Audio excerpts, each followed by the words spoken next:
Hi, my name's Will Road. I'm the Director of Fixed Income Research at Tab Group, and I'm joined today by Dave Jeffords, co-founder of DealVector. Dave, you brought in a pretty cool picture from your iPhone that I wanted to start off the video about, and it reads, it's from an ad in the Wall Street Journal, and it says, "Attention RMBS owners," and it says that CXA Corporation and its affiliates are looking for tranches from the following residential mortgage-backed securities, and it provides a list here. So you guys have started up what I think is an electronic way for firms such as CXA to try and find these folks more efficiently than putting out an ad in the Wall Street Journal. Why don't you tell us about it? Yeah, that's exactly right. DealVector is a company that the way we describe ourselves is as LinkedIn for fixed income deals. So what we do is we allow someone that is trying to find another user, like as happened with this ad, we allow one needle in the haystack to find another needle in the haystack. Right. But in contrast to this advertisement, we allow them to do it with no slippage, without alerting all the rest of the haystack as to what they're trying to accomplish. Right. So our platform allows people who are affiliated with particular transactions, particular deals, to find other affiliates of those deals and to connect with and communicate with them on the terms that they'd like to communicate to them with. Okay, so it's pretty interesting because we look a lot at what's going on in terms of other off-the-run securities in the fixed income market and how they may be driven towards kind of electronic networks or communication protocols. Here you're really starting to focus on the structured products market, the RMBS market, the CLO market. Now, part of the reason we focus so much on the standardized stuff is because there's all these regulatory changes in those markets. But I always sort of thought the securitization market was kind of dead, but I'm wrong, right? Well, it depends on the sector that you're talking about. And nothing is dead, but some of it has rebounded really strongly, like the CLO market. And some areas are still really in what we might call a stuck phase. And one of the reasons that they're stuck is partially because of the fact that it's difficult for different parties to communicate with each other. Got it. So, for example, one area that we haven't talked about previously in our conversations is the TRUPS market. And the TRUPS market was a trust preferred securities or a particular type of liability that banks were able to issue that had beneficial treatment. A lot of those deals ended up in CDOs.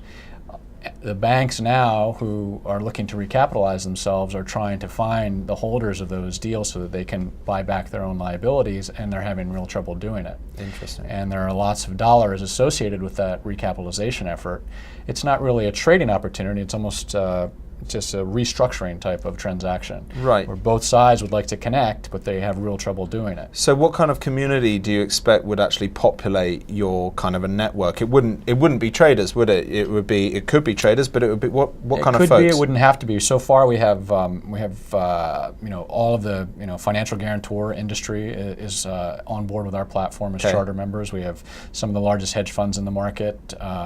And we're also talking to trustees and really any issuers, anyone who interacts with a deal and that may be illiquid or has a control issue associated with it is really in the strike zone for the kind of person that can benefit from our platform. And so how does it work? You send out a message and you say, I'm looking for, like this ad, you say, I'm looking for this, I'm looking for this security. It like if I were just to send out an email, I would just type in the email address, but I don't really know who I'm looking for. So what our platform allows people to do is you basically type in two vectors of communication. You type in the deal that you're interested in communicating about, and then you type in the type of person or entity that you want to find. So if you were looking for holders of that for other investors, you would only type in institutional investors on that deal. But it may be the case that you want to talk to the manager of the deal or trustees or lawyers or other affiliates. And so what we do is we allow you to target the type of person that you're looking for as well as the deal. And then once you're on the platform, you're basically able to do your initial vetting on an identity protected basis. So one of the reasons that you can't just go out in the world and Google who owns what is because people don't want that to be possible. You don't want all your positions to be disclosed to the market. So our platform allows people to be validated to connect, and we simply use almost like an escrow the information that users provide to then match. And so we describe the system as like a Match.com for the buy side, or a platform that lets you go with confidence to connect before you actually know who the other person is. So what do you think is the size of the market that's going to be realized? When we look at the areas of the markets that have the least liquidity and have the most control rights and reasons to connect at stake, that's really the structured market, so MBS, CDOs, CLOs. For those, we're probably talking 10 to 20 trillion of global notional value of those assets. Right.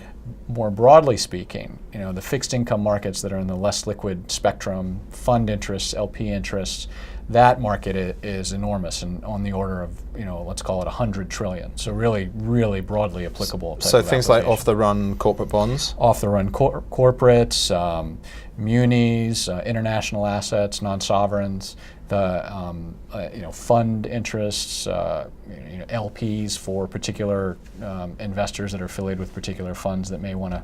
That secondary market is also a big market unto its own right. Okay. So and you're live now? We are live. We've been live for just about 2 months. We have several dozen charter members, all of whom are billion-dollar-plus institutions by assets under management, and a multiple of that in terms of other types of users that are on the system. And we've already had some real success in terms of connecting people, particularly, let's say, in that TRUPS market that I was talking about before. Okay. That looks like it's going to lead actually to the recapitalization of a bank that wasn't possible previously. Okay. And so we're off and running, and we're trying to just grow the network as quickly as we can. And the best thing is that a portion of it's free, right? That's right. So my partner, Mike Manning, was the head of marketing for a company called LoopNet, and they did something very similar to what we're doing in the commercial real estate market, which was a $12 trillion market. So our market, our applicable market, is much larger than that. But what they did very successfully is they had a freemium model. So it was free to join and to do many of the functions on the platform, just like it is with LinkedIn. Mm-hmm. But then for certain users who want premium services, they'll be able to subscribe to those, and that'll be a paid service. Okay, cool. Well, that's pretty interesting, and good to see that you're thinking of us when you think about structured products as well as the standardized derivative space. It's good to see that absolutely we're getting folks like you coming in to talk to us about it. Love to talk to you again. Okay, well, thanks for coming in, and we'll wrap it up there. Thanks, Dave. For your time.